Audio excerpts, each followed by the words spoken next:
Hey, what's up? It's NYC Food and welcome to my channel where we take you on a culinary tour of the great city of New York. Hole in the wall, the Michelin stars. Thanks for joining me today. Today I'm doing something very different. I'm going to introduce you to this amazing group of people who came together using the culinary skills in Brooklyn. These trained chefs and home cooks and bakers and jammers and ice cream makers have come together not only to support each other during the pandemic, but to give back to the community. From free meals to teachers to charitable organizations, these people are doing some amazing stuff. And their food, oh my God, is amazing. You have to try it. This is like restaurant quality meals they're giving up from their stoops.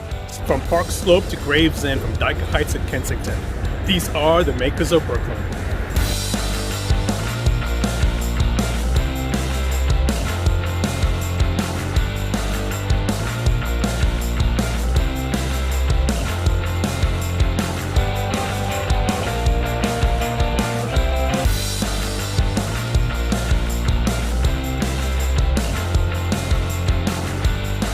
So the Makers of Brooklyn is a really phenomenal group of local makers, bakers, artists, producers, and it all kind of started, I guess, if we back up, I first did my first swap when I found out about Miriam, who was giving away pizza. I went to drop off ice cream for a complete stranger in Park Slope, and she said to me, "Did you know that there's a woman across the street doing the same thing? She's giving away pizza." I said, "No way." So I immediately reached out to Miriam and I said, "How about we swap pizza for ice cream?" And it sort of took off from there. And it was Kayla, the Erdenbaker, who makes macarons, who really organized us. Because at that point, the swapping had really become quite organized and intensive. And so she started this small group that is growing and growing of other local Brooklyn makers and bakers. The most fulfilling part of this journey is seeing other macaron bakers who have started, after me, and being able to teach them what I have learned and the tips and tricks that work for me or what doesn't work for me. The fulfilling part of my journey so far is making a difference for people right now when we're in a time where everyone's struggling in one way or another. People send me pictures of their families enjoying my bread on their dinner table. This past Thanksgiving, I got to see countless people have my bread on their dinner table during Thanksgiving, and that just completely warmed my soul. I actually started Mental Health Mondays on my page, which is every Monday I talk about a different topic in the mental health realm. And I think just being able to create and making people happy, because obviously cakes and cupcakes are usually celebratory. So just giving people a little bit of happiness in this kind of unsettling time. When we started this, I felt more a part of the community than ever. And that means so many different things. That means, one, seeing people, right? Like, we've all been locked up in our houses, and even that, like, just human connection for 5 minutes of giving someone some food. But we're giving back to the community, which, for us is just so fulfilling. Being able to share more this food with people in this area, that's really exciting for me.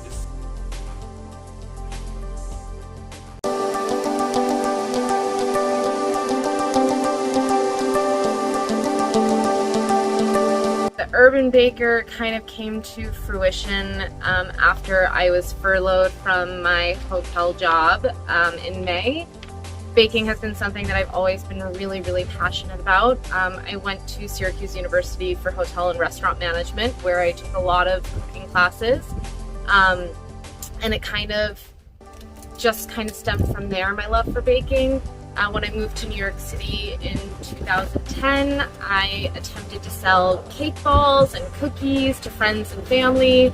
But the hotel industry and the hotel job that I had, the income I was making from that always kind of made me put my baking passion kind of pushed to the side. So when I was furloughed in May, it was the perfect opportunity to take something that I've always really been passionate about and make it a reality. Cool. I still remember today growing up as a kid and my dad thinking of the weirdest things to cook with. Like, I remember him marinating steak with grape jelly and it being the most amazing thing ever. So it kind of just came from this like weird history with my parents and cooking. And yeah, so Christina Chosey, if you don't know who she is a female powerhouse pastry chef who created Milk Bar. And she is like my idol and who I aspire to be. I started making macarons Thanksgiving of 2019. Just as a fun project. I was on maternity leave and I really wanted to try something fun for Thanksgiving. They were horrible. They tasted great, but they looked awful. And my kind of passion for making macarons stemmed from there because it was just a challenge that I really wanted to continue to attempt at. So then I continued and continued, and it just became so much fun and I really loved it. Every time I create new flavors, I have new favorites. I would have to say some of my favorites that I've had though would be my pickled strawberry macaron, which is actually my version of Christina Chosey's pickled strawberry jam that she makes. My other favorite is my white chocolate ganache, which is infused with thyme. And then I actually use a friend of mine, Italian Wife Bakes, her plum thyme jam in the center. And those flavor combinations are just really fantastic together. My most popular one is probably my caramel macchiato or anything with dark chocolate ganache. So if I'm not eating my own macarons, Ladere, and then there's also a really cute bakery in Park Slope called Flying Hippo. How did you become a Phillies fan? How did I become a Phillies fan? Well, I was born in Oakland, California, but we moved to the Philadelphia area when I was 2 years old. My mom still lives there. That's, you know, where I go home. It's where I was born, raised, not born, but yeah, so the Phillies has always been part of our family. Have you ever made a Phillies macaron? I haven't made any Phillies macarons yet, but stay tuned. Have you made a Yankees one? No, I haven't made any Yankees ones, Okay. just the Mets. Ooh. So I make 30 dozen macarons every week for my assorted boxes. And that's kind of what I've capped out at the moment. And then in addition to that, any custom orders that I have, I will also make. So I can have anywhere from 2 dozen to 10 dozen in custom orders for macarons and any cakes that I might be doing as well, macaron cakes. The most fulfilling part of this journey is seeing other macaron bakers who have started, you know, after me, and being able to teach them what I have learned and the tips and tricks that work for me or what doesn't work for me, and being able to pass on any knowledge that I have. Also creating this group of other makers and bakers in this Brooklyn area that I would have never known had I not started this macaron journey. It's just a really fantastic community to be a part of. My personal, The Urban Baker, I would love to see it continue to grow, and I mean, really the sky's the limit. I just want to keep feeding people really great food and teaching people. I would love to be able to continue to teach. And the makers of Brooklyn, I would also love to see that community continue to grow, and I want to be able to create a space where we can start showing all of these really small businesses and shining a light on them so they can thrive during this time. So Mona reached out to me on Instagram and asked if I wanted to swap, and I was like, what? This is brilliant. Yes, of course I want to swap. So we set up a time to swap ice cream for macarons. And then I just continued to more or less stalk her Instagram page to see who she was going to be swapping with next. And then I would follow and reach out to that person and ask if they wanted to swap. And then Mona and I just kept in contact, and once we realized we had kind of a big group, I created the Instagram group that we have where we're sharing information and asking for business help and supporting each other's business journeys.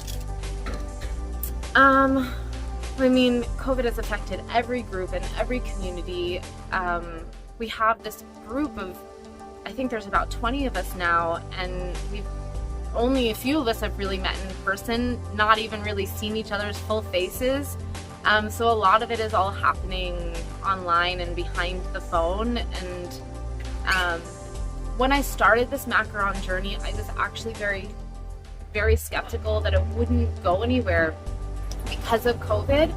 And I was really worried that why would people come and buy something from my home when they can go to the store and they know all of the safety precautions and everything that are happening in that store. And the turnout and the support and the amount of people who have actually then come and purchased from me has been so overwhelming. And I never in a million years did I think that I would have this much success this soon.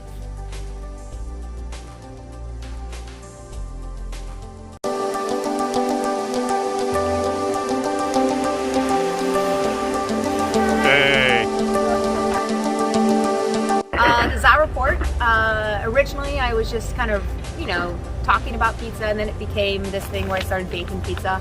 With the pandemic, I lost all of my pizza jobs after changing careers from being a creative director to becoming a full-time pizziola and also working in corporate events with Scott's Pizza Tours. I started baking pizzas for people in my building for free, and word got out, and now it's become this thing where I've got people driving in from different states to enjoy my pizza. It's all small batch, hand-mixed pizza, so I do a limited number per night, and I offer both round pies that are baked in a Breville oven and then Sicilian pizzas that are baked on a baking steel.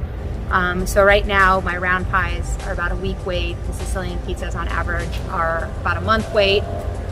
So it is truly something special when you get to experience the pizza world.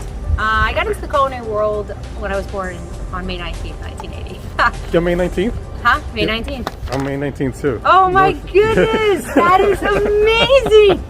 No way. Do you know how long I've gone through my life just waiting to meet people who've been born on May 19th? That's right. My parents were eating pizza while I was born. Oh well. I am from a small town in Ohio, Dayton, Ohio, where pizza either came from a small pizzeria called Marion's Pizza or we ordered chain pizza. When I moved to New York 17 years ago now on a coin toss, I couldn't figure out why everyone that I kept meeting at would ask me where to get good pizza, because for me, good pizza was just pizza that tasted good. I'm like, but I'm from Ohio, what do I know? It wasn't until about 9 years ago when I met Scott Wiener, and I was a freelance art director. I took on the paid hobby of being a pizza tour guide in New York City, that I realized that I had a passion for pizza. I met Scott Wiener about 9 years ago doing the New York City pizza run. I won this race where you run a loop around Tompkins Square Park, eat a slice, run a loop, eat a slice, run a loop, eat a slice. Done.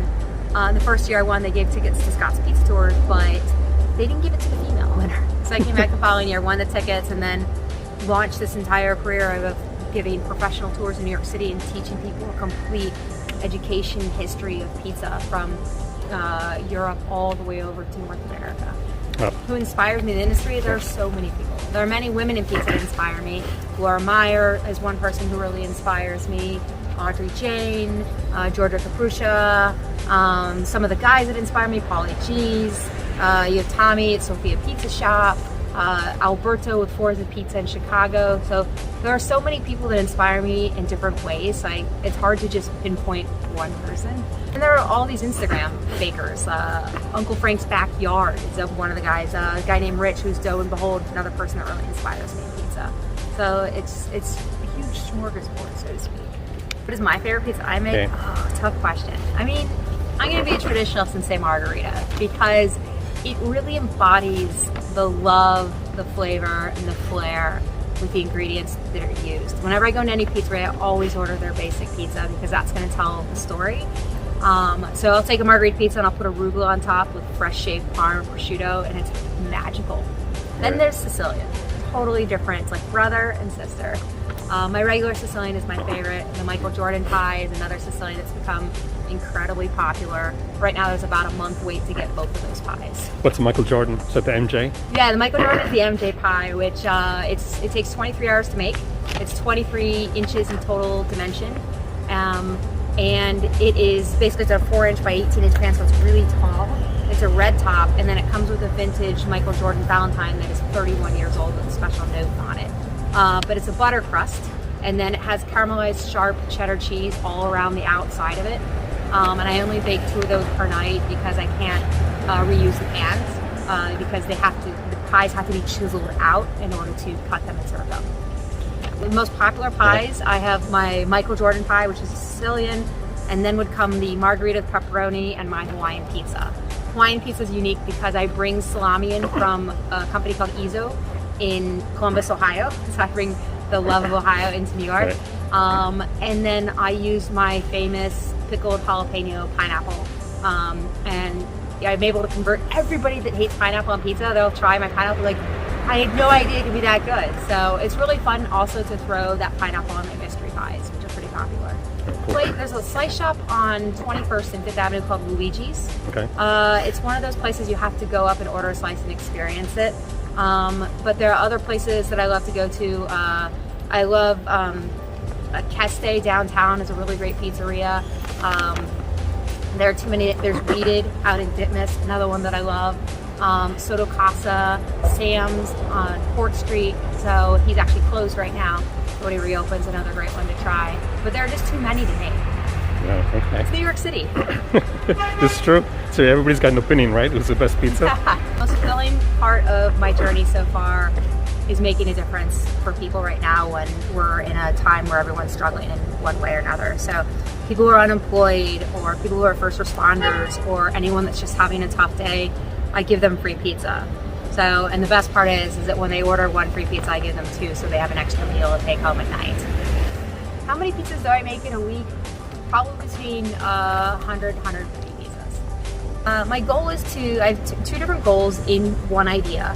I want to open up a walk-up window for small batch, limited number Sicilian and round pies, but I also want to open up a business that establishes a foundation where we can continue to pay it forward, not just with pizza, but with meals in general, and fundraising funds so that that money can be dispersed back into different small businesses and restaurants that are struggling, so that the food that they donate to food banks can be paid for, and that money goes back into their restaurant to help them survive in a time like this. That's very, very nice. And encourage people to do good and be good. That's what my mom would have done. She's a huge inspiration in all that I do. Yeah. Tell me about your mom. You have your mom's name in the pizza box. Yeah.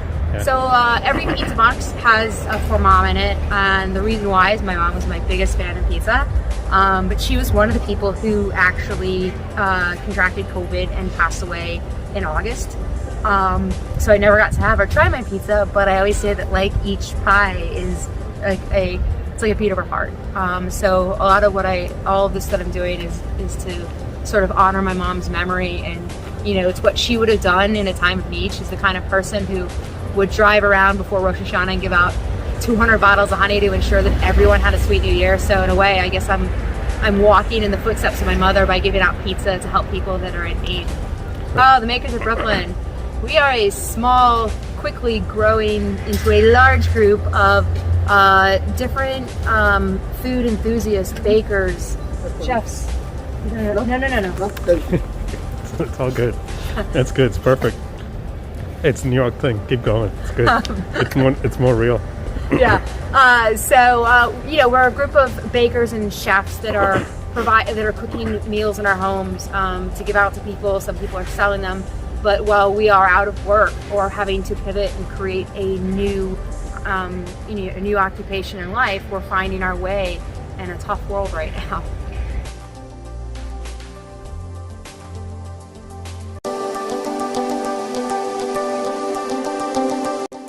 So I actually, when I first moved to New York City, I was in the hospitality industry.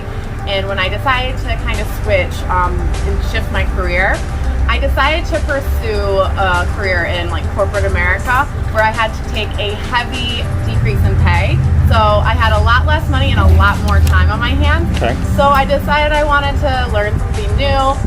Jenna Fisher, she kind of inspired me on her Instagram because she was learning how to make sourdough bread and bread in general. And I thought, well, I have a lot of time on my hands, so that's kind of the hobby I decided to pick up. And once I started making bread, there was no turning back. It was just like such a passion of mine, and I got totally sucked in. Growing up, my grandmother, she was really into baking. I would go to her house after school, and we would always bake together. And she kind of taught me the fundamentals of baking, how to measure, how to read recipes, and kind of how to like adapt recipes. So she was definitely the one who originally taught me how to bake. When it came to baking bread, I picked up a book by Bonnie O'Hara called Bread Baking for Beginners, and I kind of just taught myself from her book. Breads you made so far? How many breads? Oh my gosh. So it used to be 2 loaves a week when I was working in the office, and now I make probably 12 to 16 loaves a week now, so a lot of bread. I usually like to stick to like traditional sourdough. Like a really popular loaf that I make is a jalapeno cheddar, but really builds off of my traditional sourdough recipe. Outside of sourdough, I do pretzels, I do hamburger buns, hot dog buns, chocolate babka, challah, brioche, kind of anything out there that is either sourdough or requires commercialized yeast. I do. I have had a starter. It lives in my fridge a lot or on the counter. It's like a second pet. Do you have a name for your starter? No, I don't. I see on Instagram so many people have a name for their starter. I guess I'm not that creative yet. Definitely my traditional sourdough in the more like oval shape. But other than that, either a jalapeno cheddar sourdough loaf or my chocolate babka. I think the most fulfilling part is that it requires a lot of patience, and patience is definitely something that I've struggled with growing up. So when you make bread, it requires a lot of patience and a lot of time. So definitely being able to kind of master that quality and being able to like see myself grow while I do it. And then also when people send me pictures of their families enjoying my bread on their dinner table, this past Thanksgiving, I got to see countless people have my bread on their dinner table during Thanksgiving, and that just completely warmed my soul. So that's such an interesting question. In college, I wanted to open up my own little bakery and coffee shop. Obviously, that dream got put on hold. So now that I started baking and started selling out of my home, I'm definitely kind of starting to see that dream open up a little bit more. So maybe some sort of bakery in the future. Maybe just expanding on social media and being able to teach other people how to make bread and be able to develop my own recipes and eventually a cookbook. That would be great, but I'm really enjoying the journey that I'm on. I gear more towards like the series type on TikTok. I like to kind of keep things that people come back to. So I definitely like to do a little bit more quirky things on TikTok because it is a very creative platform. But I would say they kind of all cross over, and I do kind of promote the same type of stuff. More so selling on Instagram than on TikTok, but I find myself posting the same things on Instagram than I do on TikTok. Cool. So St. Anthony's on Fort Hamilton, they have delicious bread, not sourdough, but still really good. For sure. I definitely think the pandemic is a really hard thing for a lot of people, but I also think it's also a really good time. We're all stuck at home, so I definitely think it's a really good time to work on something that you've always thought, like wished you could do, whether it is to learn how to make bread or to become a cake decorator or anything. It doesn't even have to be baking related, but I think it's a really good time to kind of like focus on you and do something that you never thought you'd have the time to do. And I think while doing that, you in turn, you make yourself a better person, you get to network and meet totally new people, even if it is just virtual. So I think picking up a hobby and really mastering something is a great opportunity to work on yourself and just bring something new.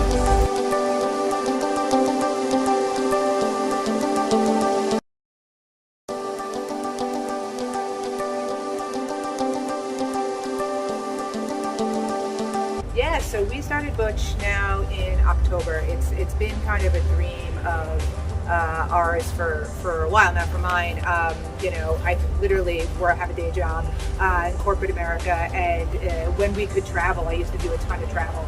And I would sit in the back of town cars, like on the way from our office in Midtown, out to JFK in the airport, and I would like earnestly brainstorm different kinds of sandwiches, what the name of our sandwich place would be. Like all of my like creative energy was into thinking about what the sandwich shop would look like if I could ever open it. And thought was like, get the kids squared away, get the investment squared away, and then open, 10, 15 years from now. But pandemic sort of changed everything, right? And all of a sudden, we had a little extra time. The community definitely needed some more food in the neighborhood, some help out, and it gave us a chance to sort of flex the muscle and try it in a different business model that we would have had to in a non-pandemic world. So here we are, 4 months later, 400 sandwiches in, and rocking and rolling. Right. 4 months. It started a little bit as a lark.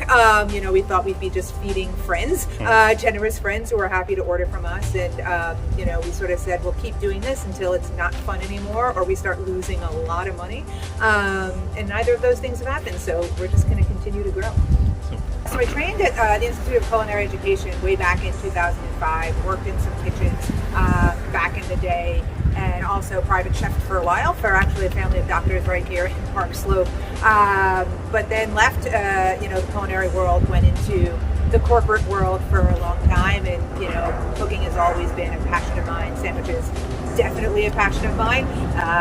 Anything between 2 slices of bread, I'm here for. And, that's so we came back around to being in my own kitchen versus someone else's, which is, definitely a nice change of pace. A bit of everyone. I sort of joke that, way back when I was in college, 20 some odd years ago, the early Food Network chefs, right? So the Bobby Flays of the world, the Emeralds of the world, sort of probably jump-started me. And then today it's the women in the kitchen that are just doing amazing things that I just genuinely really love. Anita Lowe is a big inspiration. Padma, what she does and how she sort of is all about feeding, not only for nourishment but also for like soul nourishment. So, but I'm forgetting a ton of inspirations because I pull from just about everywhere. Okay. What's your favorite sandwich you make? This is tough. I love all of my sandwiches equally. I'm not gonna lie. But if you don't tell the other sandwiches, my day after Thanksgiving sandwich is probably my favorite, with the Reuben a close second. So if I didn't have a gluten allergy, right, we're going to leave that off the table, assume that I can eat anywhere. Defantes, by far and away, the original Defantes over in Red Hook, not the one, in Gramercy. By far and away, what they do with fried eggplant and roast beef and some fresh butts, you cannot match that anywhere. It's only part of the journey, I think it's like, it's changed, and I think it grows every week. But for me, it's probably one. Really, we've been in this building, and we've been living in Park Slope for. I've been living in Park Slope. It's 2021 now. So on and off since 2003, I've been in Park Slope. In those, 15 years, since we started this, I felt more a part of the community than ever. And that means so many different things. That means, one, seeing people, right? Like, we've all been locked up in our houses, and even that, like, just human connection for 5 minutes of giving someone some food. But we're giving back to the community, which, for us is just so fulfilling. We're giving teachers meals for free. We basically will swap for anything. We swap for sandwiches, we swap for ice cream, we swap for jam, we'll swap for bread, we'll swap for like really anything. Basically what we sort of say is, and I mentioned this a little bit earlier, but nourishment comes in so many different forms, and our sandwiches are just part of that. But like nourishing the community in whatever way that may be, whether it be a smile, a thank you, a swap if someone needs it, swapping last week with the guys at Hoop Nanny to play a song for our kids, right? Like, that's the kind of stuff that gives us nourishment. And so that for us is really the most fulfilling. And, getting to give people tasty food is just an added bonus, truthfully, to what we're trying to do. Yeah, we love where it is right now. Maybe one day the world changes and we open a storefront. But right now, we just hope that we can continue to give back, grow more and more. People have been unbelievably generous with the donations that they've been giving to us to give to teachers as well. So hoping to just feed more people tasty sandwiches. However we can do that, we're happy to do it. And, like I said, we love being part of the community. So if that's real storefront, if that stays, speakeasy street front,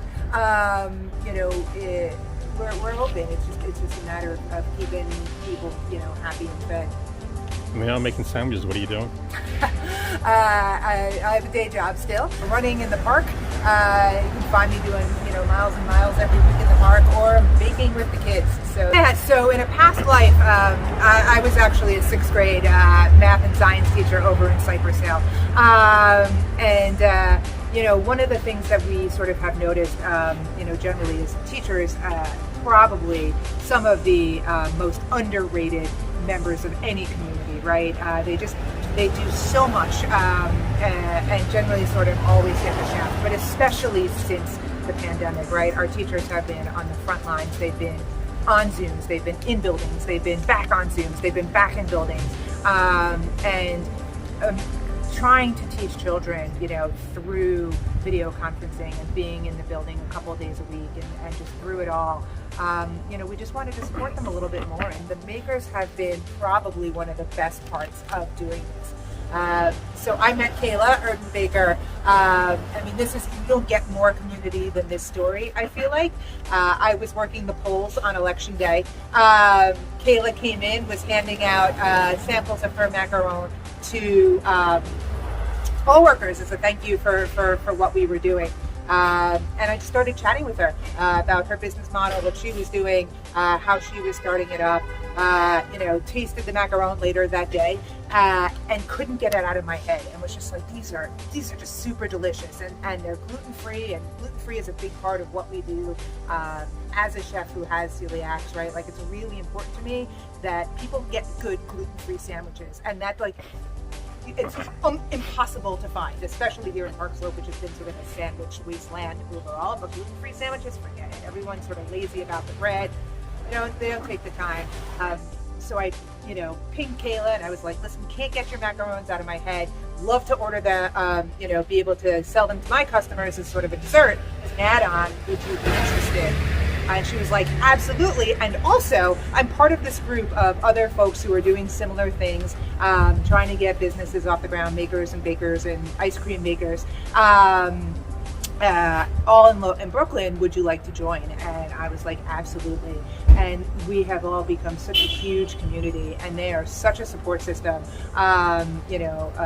They're probably one of the biggest added values of what we're doing, but are also so core to how we've grown our business. The makers to me, have been such a tremendous support system, and they're all such fabulous, people who are doing such great things in such different ways, and to be able to work with them, to collaborate, to grow our businesses, the support has just been awesome, and to be able to support them too has been really, really great. So, we do Kayla's macarons almost every weekend. We do Alex's, cupcakes and baked goods when she's got time on her schedule. Tomorrow's breakfast sandwiches, apartment 4F croissants. It's, our insides and Kristin's, Italian wife bakes jam. We've done Tommy jam in our sandwiches. So it's just been super great, and a great way again to give back to the community of people who are really, one, trying to get their own businesses off the ground, but also in their own ways giving back to the community too.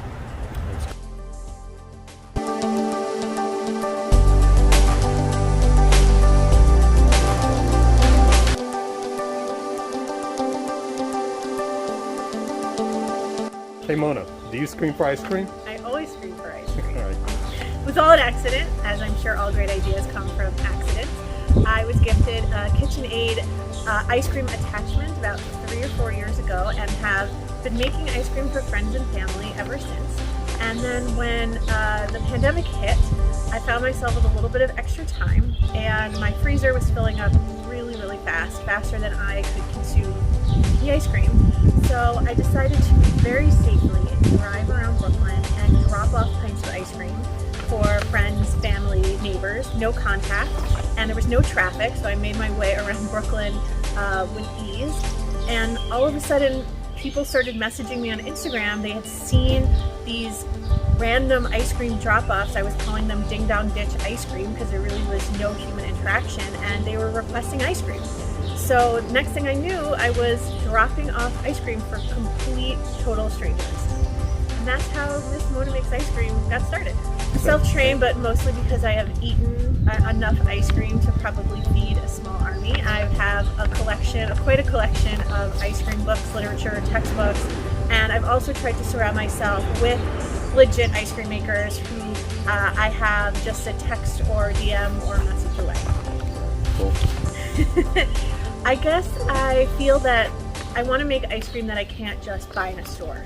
So sure, every so often I'll make a cookies and cream or a mint chip, but I'll always want to put that little extra twist on it that you won't necessarily find at your local grocery store or even at a local ice cream shop.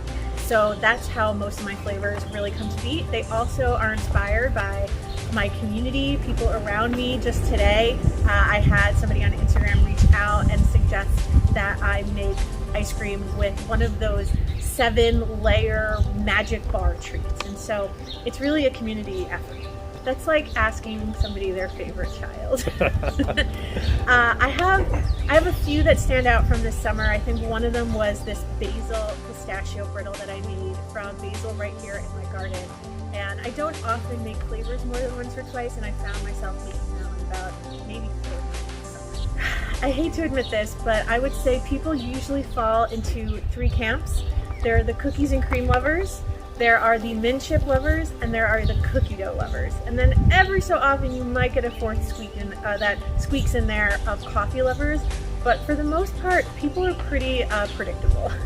I've always been a really big fan of Ample Hills. Even before they opened up their first shop on St. Mark Street, they had a small freezer inside a little fancy food store in Park Slope called Lucas Fine Foods. And I went in just to see what this new shop in my neighborhood had to offer. And I saw this freezer with ice cream. And there was a flavor in there that was called chocolate stout pretzel. I had never seen that before, stout and ice cream. I was intrigued. I got a scoop or two, went to the corner and nearly dropped it on the floor. It was so good. And I immediately called my partner to say I have found the best ice cream ever. So this was well before Ample Hills even had a shop. Besides Ample Hills, so I've had the luxury of getting to know tons of small batch local ice cream makers through Instagram, and they are constantly inspiring me, so much so that I even started a small ice cream collective made up of individuals I've met on social media. There's probably about 50 or 60 of us now. And we use Slack, and it's a platform where we can communicate with each other, ask questions, share stories, and they are really an inspiring group. And a lot of them are now trying to make it on their own in their local communities. Well, talk to me about Ice Cream for Change. Ice Cream for Change. So when the country erupted with racial justice, a protest fighting for racial justice, I found myself conflicted. I wanted to continue to bring people just a little bit of joy during these really trying times, but I also felt like dropping off ice cream felt kind of frivolous. So I reached out to a woman that I met on Instagram, Maya Warren, who is a real-life ice cream scientist, and I just wanted her opinion, and I wanted to know what she felt about me continuing on these ice cream drops. And she was really encouraging, and she told me to keep going. And I thought that was kind of the end of our conversation. And just a few weeks later, Maya reached out again and said if I had been following the Bakers Against Racism campaign. I said, of course, what a phenomenal idea. And she said, I want to do that for ice cream. Do you want to help me? And that was it. That was we had about 3 weeks to pull it off. The idea was to launch a national fundraiser on National Ice Cream Day, which was I think July 19th or 17th, and to get as many ice cream shops and makers to donate a portion of proceeds from that day to various organizations fighting for racial justice. And that's how Ice Cream for Change started. We raised $70,000 that day and had over 130 ice cream shops and makers participate. Meeting people in my community, meeting people like you, and I can't believe how many new friends I've made during a time when we were all supposed to be in lockdown while people were really struggling with lack of human connection. I have met more people in the last 10 months than maybe even in the last 10 years. Should I give you the sneak peek, the inside scoop? Sure. Should I say? Yeah, sure. So the idea is to launch an ice cream version of a CSA. So a community-supported agriculture project, but instead it will be a community-supported ice cream project. And the focus is to be able to start a monthly subscription of ice cream, but highlighting local community members. So my ice cream inclusions or swirls will hopefully be made by other community members who are also working in the food space. And then I'll also be featuring a surprise element, could be a treat, could be something non-edible, from another community member in each box. When I'm not making ice cream, I work in the social impact and nonprofit space. I started a nonprofit organization in 2004 called the Guatemala Healing Hands Foundation that I still run. Right now, our annual trips are on hold, but we are still actively involved in providing food for local communities who are facing major food insecurity due to COVID-19 and this summer's hurricanes. And I work full-time for a social impact agency called Public, where we work with various brands and nonprofits on anything social impact.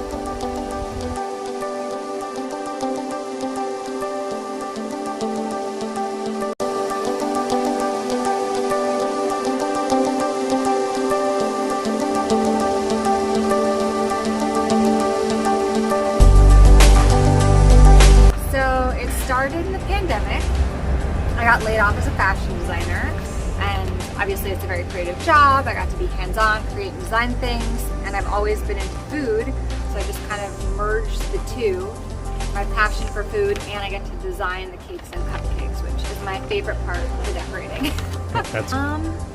I made cupcakes for a friend in August for her birthday, and then she asked me a couple days later to make them for her sister for her birthday, and at first I was like, I don't know, I've never really done this. So she just was like, kind of pushed me into it, and I did it, and it was really fun. So then I just started cooking for her and her family, or baking for them. And then I just started on social media, on Instagram. I don't have a website or anything, and just through word of mouth, and also the parents in Park Slope, people heard about me, and now I have 20 orders this month alone, and cupcakes. That's pretty much it for now, and I'm specializing in doing these little, like on top of these cupcakes, a little pizza decoration, so I make those by hand.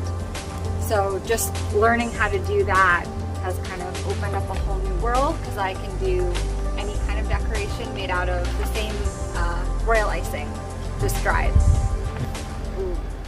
I like anything with torched meringue, so I have a chocolate explosion cake. It's Mexican chocolate cake with chocolate buttercream, cacao nibs are on the outside, chocolate ganache drip, and then I do all these like fun organic shapes of meringue, which is essentially marshmallow fluff, and I torch it, so it's kind of got that smoky s'mores feel. The s'mores brownie cupcakes have been really popular. Who doesn't love a brownie and s'mores? I love Billy's Bakery in Chelsea.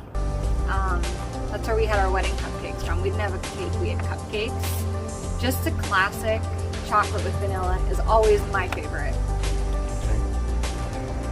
I think just being able to create and making people happy, because obviously cakes and cupcakes are usually celebratory. So just giving people a little bit of happiness in this kind of unsettling time.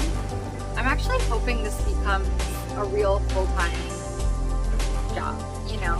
Right now it's definitely a job in the pandemic, while I'm also a full-time stay-at-home parent with no childcare options right now.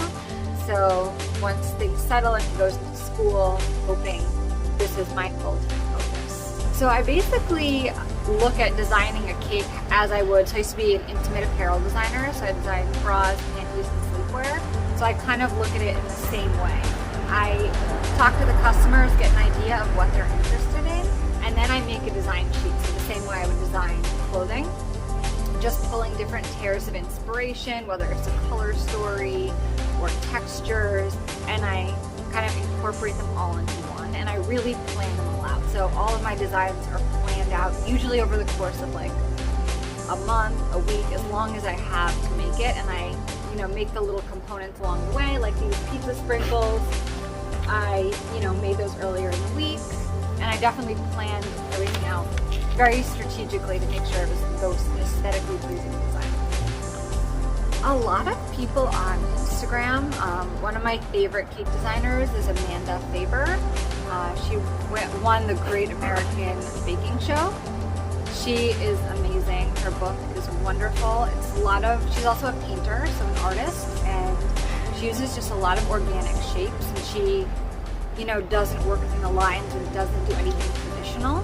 So I really try to, you know, break the barrier like she does and just create really cool, organic, pleasing to the eye designs.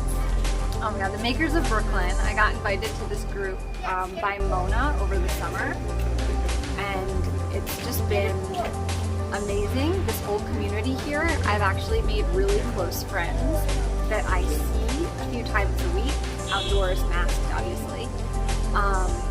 Just everyone really comes together and will help anyone with any like ideas from logos. We all look at logos or menus or just different ways to get customers, social media tips. And we're all supporting each other. Like I've bought from everyone in the group pretty much, and vice versa, or do trades. It's really, really nice.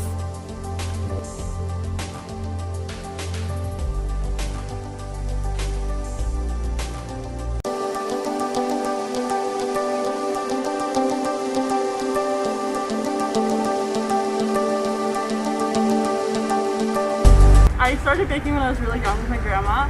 It's always been something that I like to fall back on. When I was in high school, college, everything, I've always been back to baking. It's always been a part of my life. I recently finished graduate school, so since Corona has happened, this has kind of picked up a little bit. I've been like taking it seriously as a business now. Pretty much. I mean, since I've baby pictures since I could since I was as young as I could remember, I was baking with her for every holiday, every big occasion, every birthday. We were making cakes together. So yeah, she's the reason why I'm in this. Actually, Mona reached out to me. Mona makes ice cream, best ice cream I've ever had in my life. She reached out to me on Instagram and wanted to do a swap. So I swapped some Halloween cupcakes with her, and I got her, I think it was the roasted marshmallow with the Girl Scout Samoa cookies. She made this amazing flavor, and she added me to the community, and the rest is history. Officially on my menu, I think I have 4 or 5 different types of cookies. But I do custom treats, so if anyone has any requests, I take those and I just make whatever they buy. Sure. It's just not cookies, right? It's also cakes?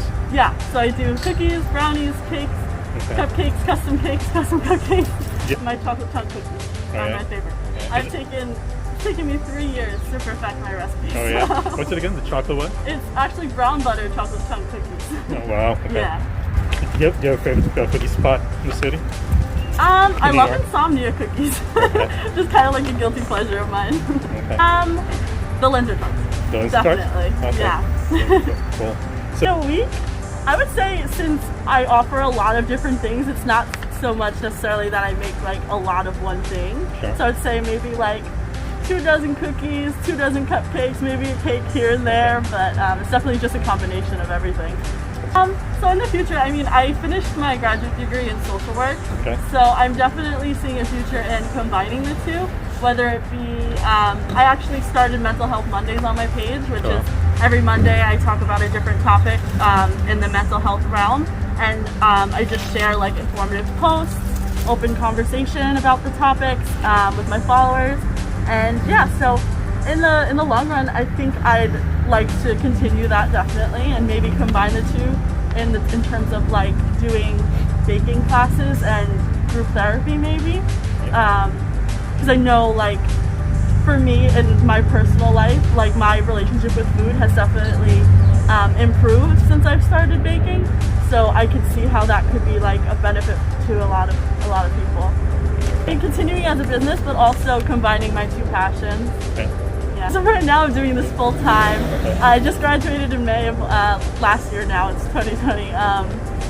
So since then I've been doing this full time. But yeah, I'm currently looking for a job that I could use my degree in and do this as a side gig type of thing, because that's how it started.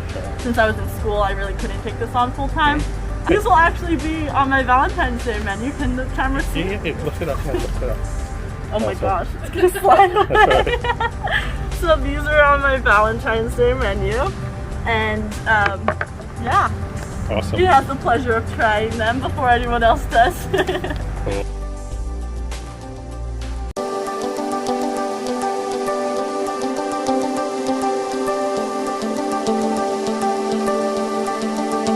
Hi, I'm Kristin Pagano from Italian Wife Bakes, and I make jams.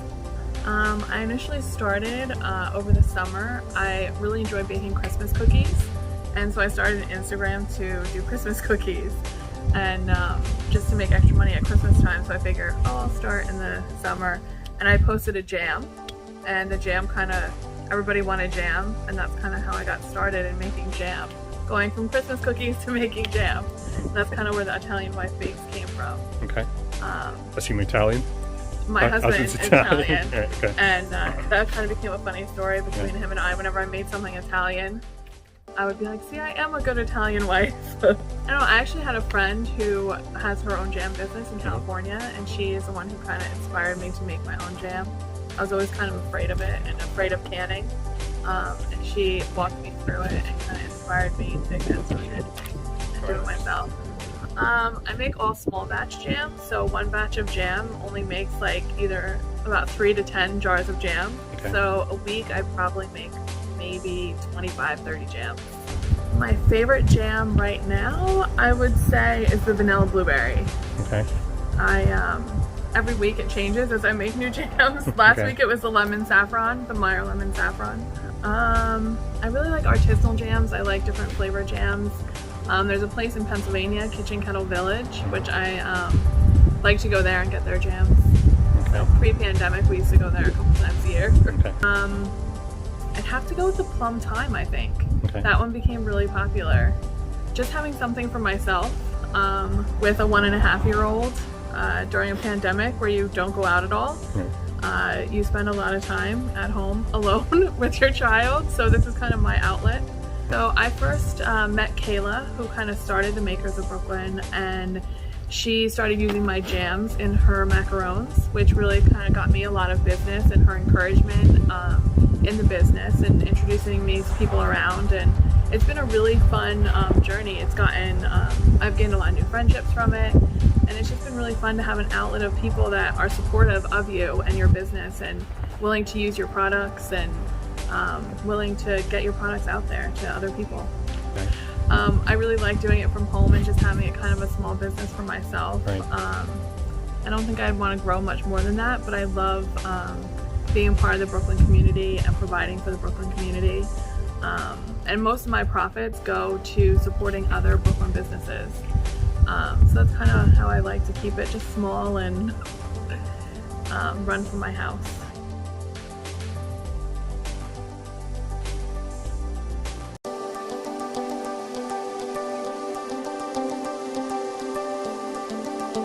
I was going to the farmers markets and I decided to just start making a few products, and Tommy Jam, which is my tomato jam, a favorite of my friends. So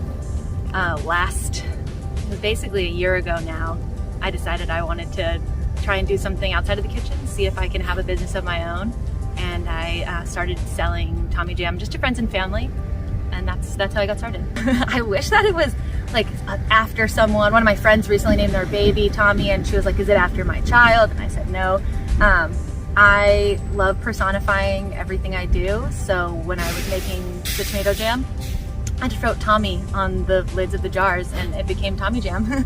So I am a trained pastry chef, and about 3 years ago now I decided to take a break to try and figure out a little bit more about what makes good food. So I decided to travel around the United States and work on organic farms, and that really piqued my interest in seasonality and fresh local produce.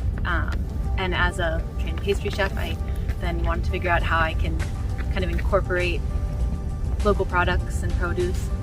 Well, I've found different inspirations throughout my career. I think I've been really inspired recently by the farmers that I've been introduced to and have met, and now the people that I get my tomatoes from are just like the most amazing, hardworking people who are just trying to feed their communities. I'm also really inspired by other local small business owners, especially women in food. People are doing really amazing things during COVID, and it's super inspiring, and I'm happy to be a part of a lot of the communities that I've been able to join in the past couple of years. Well, I am a part of a group on Instagram, which is Local Makers, and there's a great jam maker, Italian Wise Bakes, and I love Brins. Brins jams are just so weird and creative. Well, I'm expanding my line. Right now I just have OG Tommy Jam coming out with 2 new flavors later this year. I'd really like to grow outside of tomato jam too. I want to see what I want to make Tommy Jam to grow as much as it can, because I think it's a really unique product that people probably don't even understand or know how to use because they haven't heard of it. But I'd really like to continue on my path of using local produce and kind of showing people how we can make community and support local agriculture and other local businesses. Well, I use it every day on my eggs, and that's like, I think, the most basic, easy way. Like, if you want to just like slather it on something, put it on your grilled cheese, a cheese plate. If you want a snack, just like on a cheddar or like a triple cream. And if you really want to get more creative, you can use it in like a meatloaf. I don't like to consider it as like ketchup, but you can replace it in recipes like it is ketchup. I've made cookies with it. You can really, like, it's sweet and it's got a little kick. The new flavors are going to add a lot of different options for how to use it. You can marinate salmon in it. I've made chicken wings with it. It's pretty versatile. I can make up to like 300 jams a week. Wow. I think it's 2 things. One is really meeting people, like I've been saying. It's really cool to see, and like my eyes are being opened to whole new aspects of, or parts of Brooklyn and food world. But mostly the best thing about it is that I'm realizing that I can do something on my own, like as a woman entrepreneur. I went to school for education, and then I went to pastry school, and I never learned anything about business. And I'm not only learning so much, but I'm mostly teaching myself. There's not a ton of help out there, and it's really, really, really empowering to figure out that I can do this on my own, and that there are people to help, but that I'm capable of learning and growing.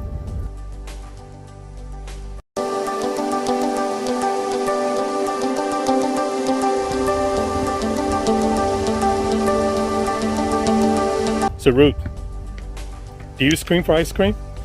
Absolutely.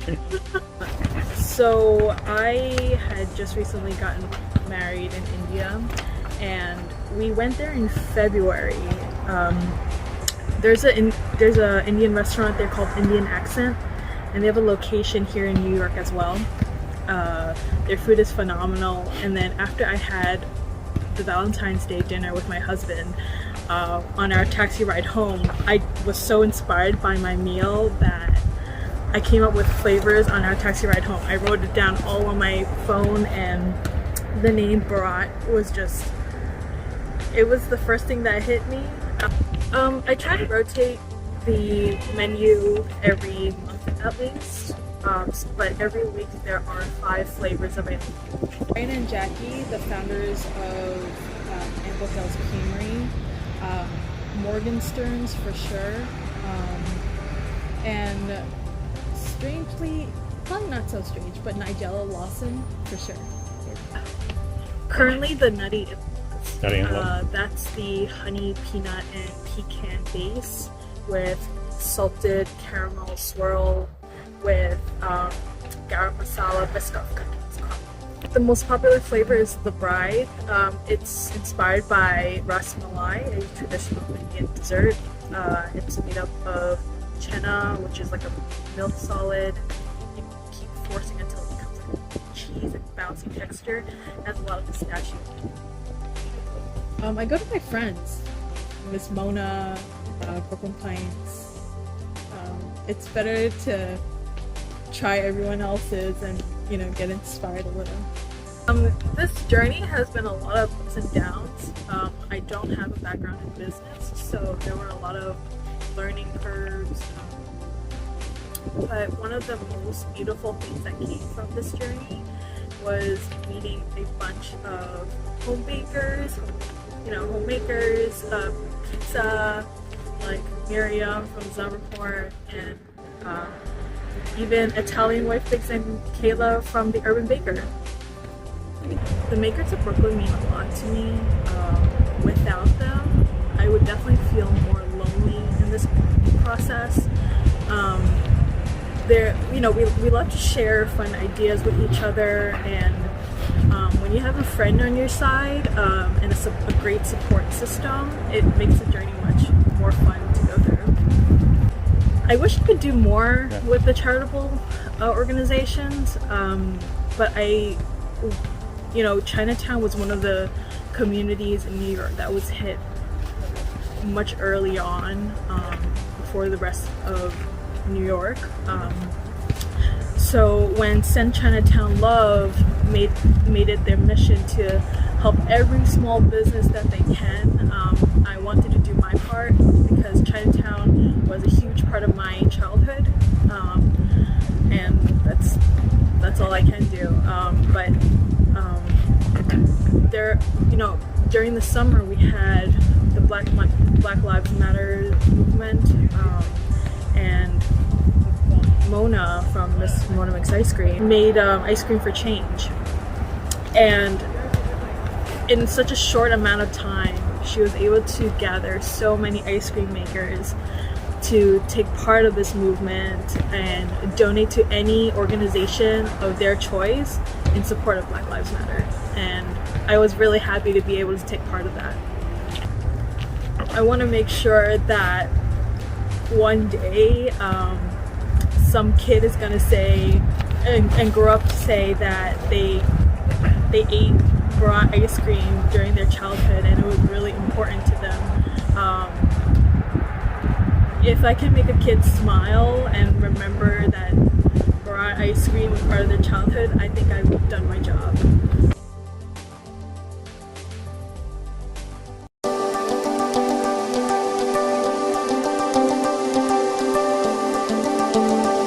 So what's on the menu today? So today we are doing a braised brisket with turnip tops, sprinkling potatoes, and beef broth. Also, we are doing lamb meatballs with wheat berries and beets. A rutabaga steak, which is smoked with herb lentils. And for dessert, we have pear almond tarts from Mioline Bakery in So it kind of started on a whim towards the end of March. Generally, most of my income comes from private events, doing private dinners or weddings, cocktail parties, at event spaces or people's homes. And March 14th was my last event, and I was just trying to figure out what I was going to do next and just kind of how to survive as a business. And my wife Brianna kind of suggested maybe emailing a couple of past clients and asking them if they'd be interested in picking up some sort of like takeout meal. So the first week was March 22nd. I ordered a case of chickens, just offered half of the chicken to see how it would go, and people were into it and they started telling their friends, and just kind of took off from there. And I'm 10 months in now, and it's pretty crazy. I didn't really think anyone would be into this, but they are, and I'm really grateful that I could kind of still cook and be creative and share the food with the community. So I went to the French Culinary Institute in 2008, New York City. But prior to that, I've been working, restaurants, doing catering since the age of 15. Started out as a dishwasher, worked as a fry cook, and a line cook. and then got into catering and worked in, some catering halls when I was younger. In college I was doing that, and, as the years went on, I got more and more serious about it. 2008, I decided to go to culinary school. And after that, I landed at a restaurant called the Green Week in New York City, French restaurant. And, it's kind of took off from there. I would say one chef that I really look up to is Jacques Pepin. It's an old school classic French chef, which is focused on quality ingredients, more technique based, good flavors, quality. I guess, my favorite dish to cook is probably my ragu sauce, which is just a meat sauce of meatballs and sausages, beef, lamb. It's a very comforting dish. It's not something I would necessarily do for private events, but I think it translates really well. This Italian food in general translates really well for scoop meals. It's really simple and quality ingredients. Usually, like anything that I do that's Italian seems to go pretty fast.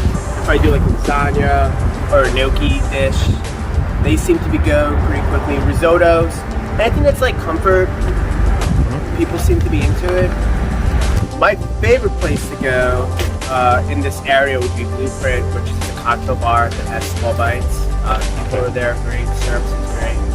Makers of Brooklyn, I don't really recall how I got into the group. I want to say Mona Lipson, who does the ice creams. I'm not totally sure, but I think I met her a couple of times. She's been here.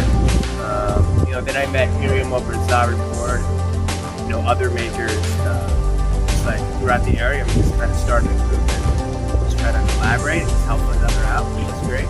It's like a really good sense of community right now for sure, with everything that's going on. Just being able to share my food with other people and just, sharing the food with the community. Honestly, like if COVID didn't happen, I probably wouldn't be doing this. Well, I know for sure I wouldn't be doing this, but also being able to share more this food with people in this area, that's really exciting for me. Just, getting out there and just still being able to be creative and, do different menus every week and still working with the seasons and still being able to support small farms is really important to me. To keep everything very, very local, seasonal.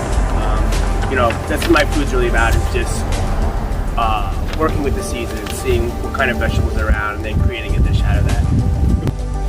It's tough to say, like, am I going to keep doing this once COVID's over? Am I going to go back to doing like the catering that I was doing before, doing pop-ups? But, honestly, I think I'll probably try to incorporate this into the business when things kind of go back to normal. Just being able to share the food with people in the neighborhood has been great.